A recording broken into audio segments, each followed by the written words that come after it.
اتخانقتوا ازاي؟ ابدا، كلمه مني كلمه منه، شتمنا بعض. قال لي ابوك وعيلتك، قلت له امك وامين امك.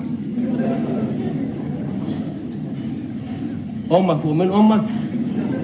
لا سوري يا ابني المتضايقه. بس وشرف جوز خالتي ما تجيب سيره لبابا.